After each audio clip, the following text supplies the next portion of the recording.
Hi everybody, welcome back to my channel. Today is a special day because I am going to meet up with a new friend from Danang.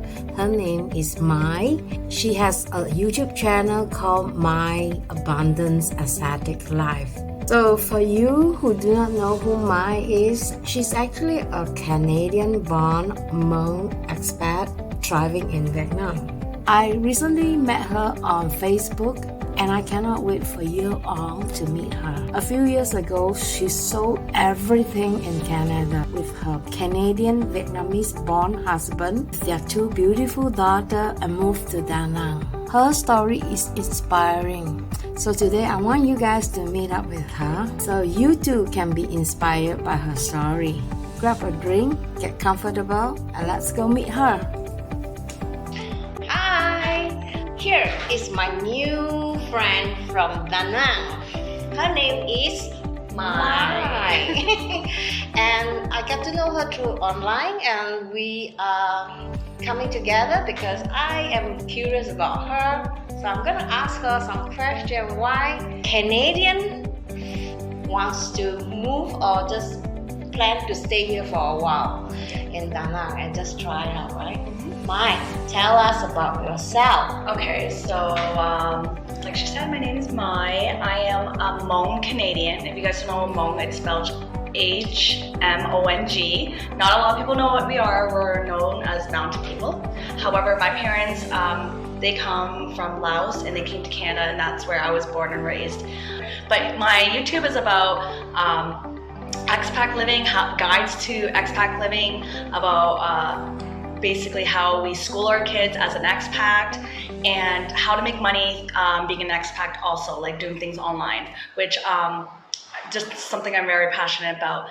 But really at the beginning, I think I first started, like I was telling you, is that I kind of wanted just to record memories of my family because we were traveling a lot and looking at new places because we're like a very adventure family. So I just wanted my kids to have memories, and that's why I started the YouTube. But from there, things just started like building, and then that's where I am at now. But yeah, that's who I am. I'm Canadian. I moved to Danang about almost 2 years now. So yeah. Do you like it here? Yes, I do like it. To be honest, like I've been back and forth on it the past month only because our lease is almost done here. I was thinking, should I go somewhere else and see what my other options are? However, that's not our goal right now in life. Right, my husband and I are wanting to kind of have some stability for our kids, just to stay in one place and to grow our businesses. So before that, we're going to kind of grow it more and then go to the next spot. But yeah, I do like Danang. Like I said, I am on and off just because I was born and raised in Canada, so I have certain standards, certain lifestyle that I'm so used to that when I came here, it just was a cultural shock to me, and like, yeah. Yeah. Okay. Why do you decide Danang of all the places? Actually, Danang wasn't the first one. We thought to go, because I was doing research, I saw Portugal and I saw Japan to raise kids. I don't know why those two. Maybe because they interested me because I really wanted to go to Japan. In Portugal, I just saw a lot of YouTube videos that a lot of Americans were actually moving there too. However, I kept seeing Vietnam come up. I don't know if you guys experienced the same thing. I kept seeing, not Danang, just Vietnam, that it was affordable. But that wasn't my number one goal, affordability. It was just making sure that raising kids were good. But anyways, that was an option. I asked my husband. At first he said no, because everyone always says, no, not Vietnam, because back in Canada, his family, they moved out of Vietnam to start a life in Canada. So they're like, why go back? So they didn't think that made sense. But I asked my husband and he said no. But after a while, he did some research and he's like, you know what, maybe that would be a good first home base because he still has family that lives here. And so his first choice for us to go when we came to Vietnam was actually Nha Trang. He liked Nha Trang because the weather was a bit better there, less rain, I heard. And we did go there first, and we thought that maybe we were going to settle in Nha Trang, but we noticed it was a bit, not a lot of things for our kids. So we decided, okay, maybe, and I didn't even want to move anymore because I was tired. I was like, let's just stay in Nha Trang. And he's like, maybe we need to explore Danang. So we're like, okay, we came to Danang, and then we loved it. There were so many communities here, expat communities. There's so many kid activities. It's just a lot bigger. There's a lot more things going on, and that's how we got to Danang. So it took us a while to get here. I heard about a lot of American and Canadians are planning to move to Vietnam, Danang especially. What could be the reason? I really think it's because how the government is running. Of course, everyone has their own point of view, but obviously you hear a lot of Trump information, like Trump news. Yeah. And even in Canada, like Trudeau, if you guys don't know who he is, but yeah. Anyways, yeah, you hear a lot of you hear a lot of news about Trump and Trudeau, and people are not really happy with how the economy is going, or so they're just trying to find. I feel like they're trying to find another way out. And do you think Canadian people or American people will be able to adapt to the lifestyle here? Okay, so I feel like it really depends because I'm Asian. My husband's Vietnamese. We're used to eating Asian food and the Asian culture. Okay, I get it. But I believe that anyone can adapt here because I've seen a lot of Americans here that aren't Asian. They're a different type of race. Even Russians and all of them are here and they have adapted. They really like the lifestyle, and it became really. I feel like it's becoming more multicultural here. So like, because really the whole area you see all different types of people. So all like, kinds of restaurants. Yeah, and there's all types of restaurants, and they're all popping up. So I feel like Danang is becoming really modernized. So I see potential. I see business opportunities. I'm always about business. Right now, I don't see a lot of career opportunities here yet. And I think that's where a lot of people talk about, like, oh, you can't live there in the Vietnamese, the local salary because you get paid too little here and they don't have a lot of jobs here. However, I feel like if you're a business entrepreneur, you can start a business here and like help the locals too, and help the community to build the economy here. So I do believe that there's a big Danang is growing, and I don't know how long it's going to take. And maybe the government will see, and they'll put some laws in place and regulations that this city will grow. Because apparently Danang wasn't that big before, but before there was, my husband was telling me the mayor here or whoever was leading Danang is the one who kind of got it going. That's why there's so much tourist people are coming, and it just became so popular. I just feel like there's so many opportunities to grow here, and I don't know, my husband just says there's so many, like he gave me so many ideas. I'm like, there's so many things that we could do, but there's only one of me. So if there's more people that do come, we can all like get together, do like meetups and try to like think of business, help each other and grow businesses and make money together and help the locals, you know. I feel like it's not about like forgetting the locals here. Like, let's go help them and like let's build a community here. I think that maybe Danang or maybe Vietnam should do like in Thailand, prolong the visa. Yeah. Not just 3 months, because I think a lot of people are hesitant because they have to go for visa run every 3 months. Yeah. Like you doing. Yeah. So that could be a problem. Yeah. I see a lot of people do that. I don't know yet. You guys have to like follow me and subscribe because I am actually trying to find an alternative way of going on visa runs, and apparently I'm meeting up with someone to learn about that. So once I learn about that, I will inform you guys all if there's another way to kind of like get residency or like get a bit longer visa here, because it just popped up in my head. Someone did talk to me and it's like, well, I'm gonna tell you some tips, and so you might not have to go to visa runs. So we'll see. Okay. What about raising children here in Vietnam? Okay, raising kids in Vietnam. I've been fine with it. I feel like we have been exploring, and I feel like traveling, people don't know that traveling helps your kids grow as a person. So being an expat here, I feel like they're coming to their roots though, because they're half Vietnamese, so it's good for them. Raising them here, I feel like people here raising their kids, they have manners here, so they like been raising them. Not saying anywhere else doesn't have manners, but I feel like they're still traditional here. So I like my kids to learn a little bit of that tradition.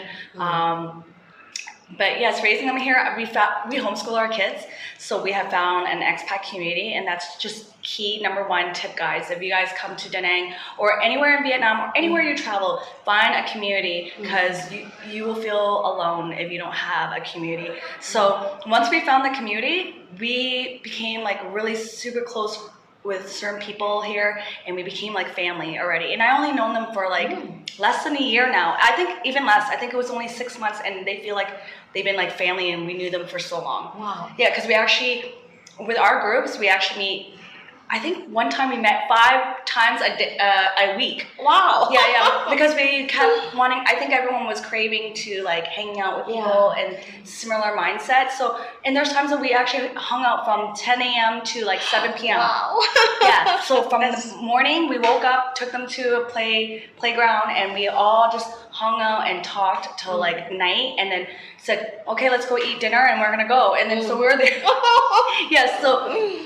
I'm just saying, raising kids here are amazing. I feel like people have they have a perspective of homeschool kids are very shy and stuff. My kids are like, they have so many friends. They go out all the time. They're so friendly. They always say hi to other kids or talk to them. And yeah, like they love it. I feel like they're more outgoing because of this. But yes, raising kids here are awesome. I feel like there's so many activities here. What about the cost? The cost of schooling? Okay, homeschooling obviously is not as expensive as private school here. You can't really go public school unless you are like a resident here. But I don't think I would put them in public school, because I heard public school is a bit like really strict here still, like really old traditional. Okay. And I seen my husband's side when we went back home, the way they go to school, sometimes half day in between, they take a break. Okay, a siesta. Yes. They call that. Yeah. Okay, so I never seen that before. So when I saw that, I was like, oh, I don't want my kids to do that. And that kind of takes your whole day. I like my kids to have some freedom and choose what they want to do. Yeah, so with schooling, homeschooling is obviously a bit cheaper. We do homeschooling online courses, and if we want, we'll get some tutors here and do workshops. And workshops here are not expensive at all. It's like 200,000 dong a workshop. Wow. Okay, and it could be cheaper, it could be more, depending on what you're going to go do. But with international schools, I can say it's a bit expensive here. Right? I think a lot of people have said it's more expensive in Australia. Okay. Which is really mind-blowing. I don't understand. I think when I researched it, when I actually asked a private school, it was about 20,000, let's just say it was USD. I think it was USD. Okay. I might be wrong, but it was around there. All right. A year. Wow, that's expensive. And that is expensive. And I think you can get less, like when you go to Australia or even back in Canada. So it really depends. But I can tell you, when I went to Nha Trang, they had an affordable private school there too. So Nha Trang is a bit cheaper than Danang. Okay. Okay. But they didn't have a lot of international schools in Nha Trang. They only had like 1 or 2 from what I searched. Because my kids actually did half-day private school there. Okay. Yeah. What about the healthcare? Healthcare? Okay, so people buy health insurance. My husband and I kind of sometimes don't believe in health insurance, but maybe because we haven't thought long-term. Because I believe that you can use that money and put it saved and use a fund. So we kind of put money away monthly, or we have a set fund for health and kind of like leave it there instead of giving it to insurance. But healthcare here, we've been to a very good hospital. I think it's Vinmic. It's called Vinmic.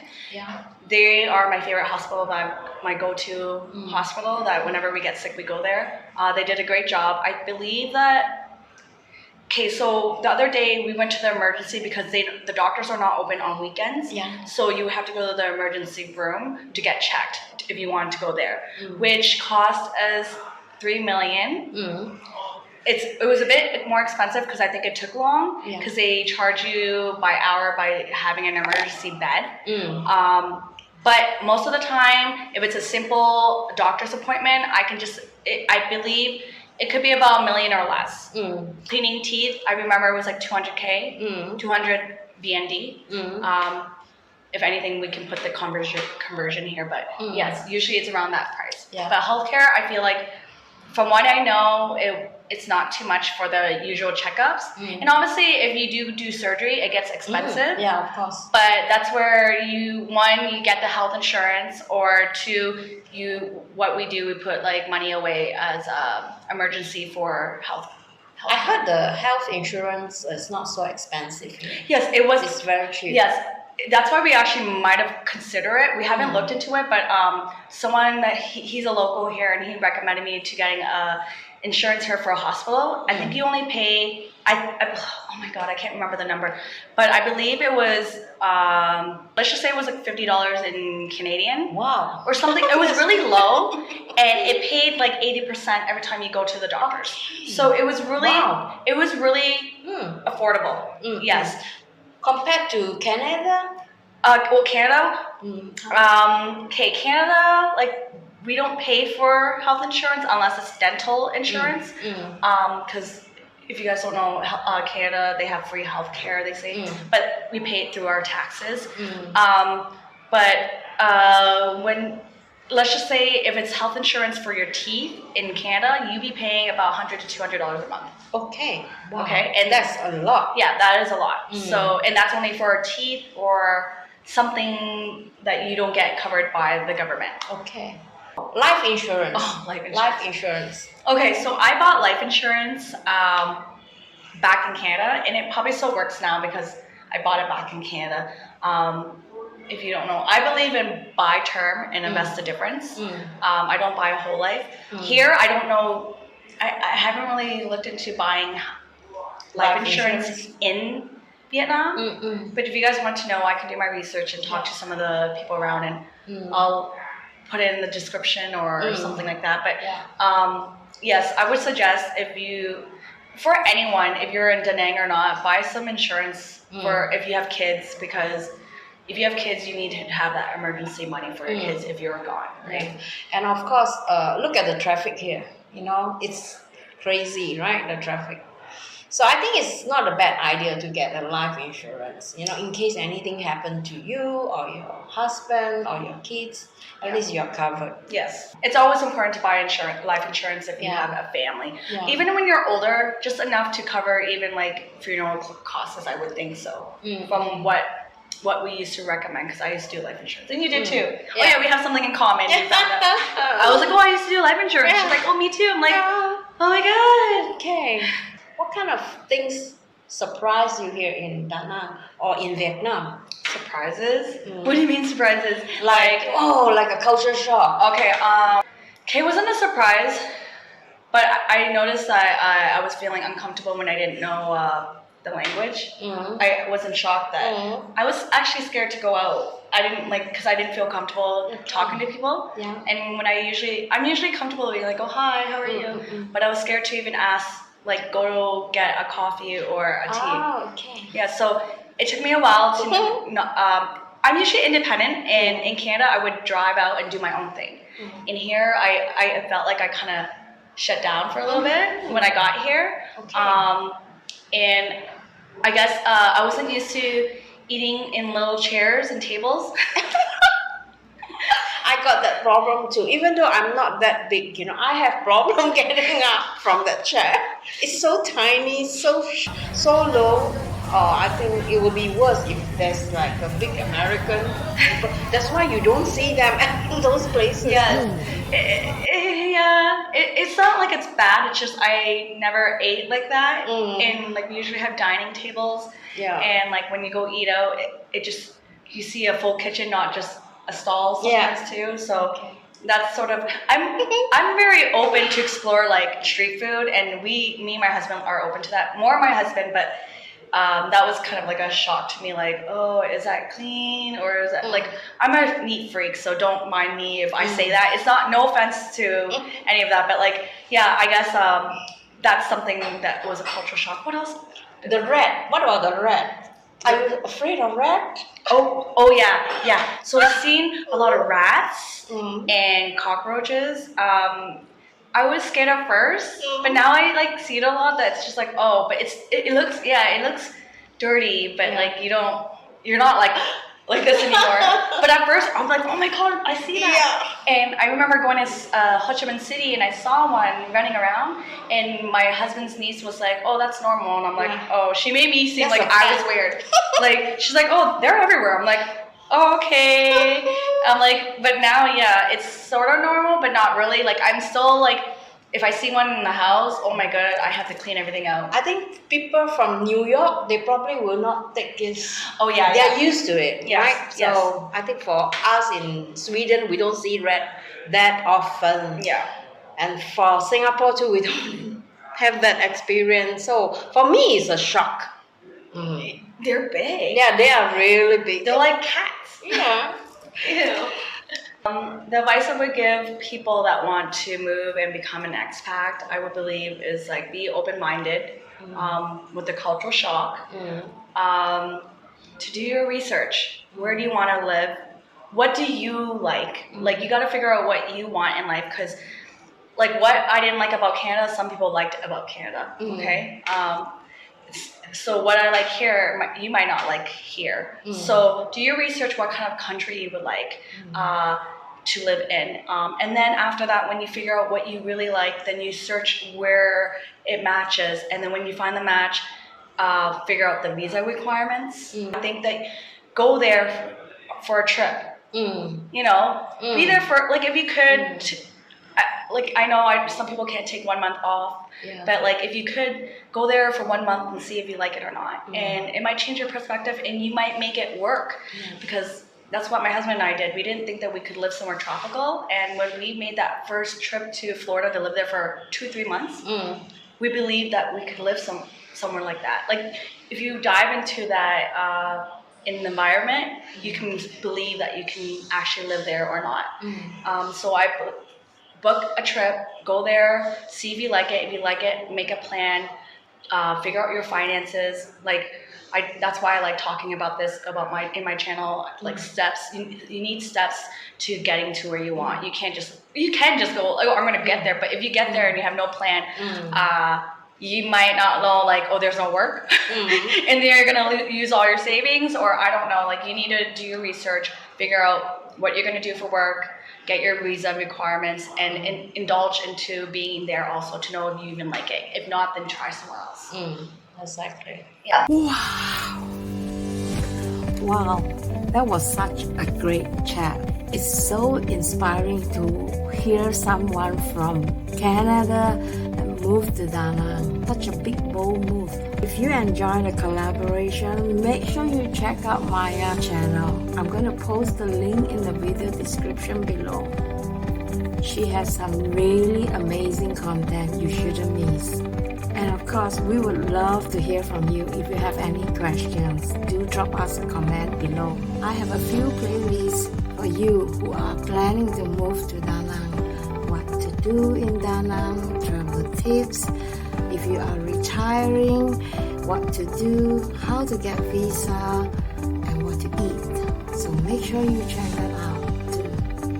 If you think those information are useful, make sure you give a thumbs up, subscribe, and I'll see you in my next. Bye-bye.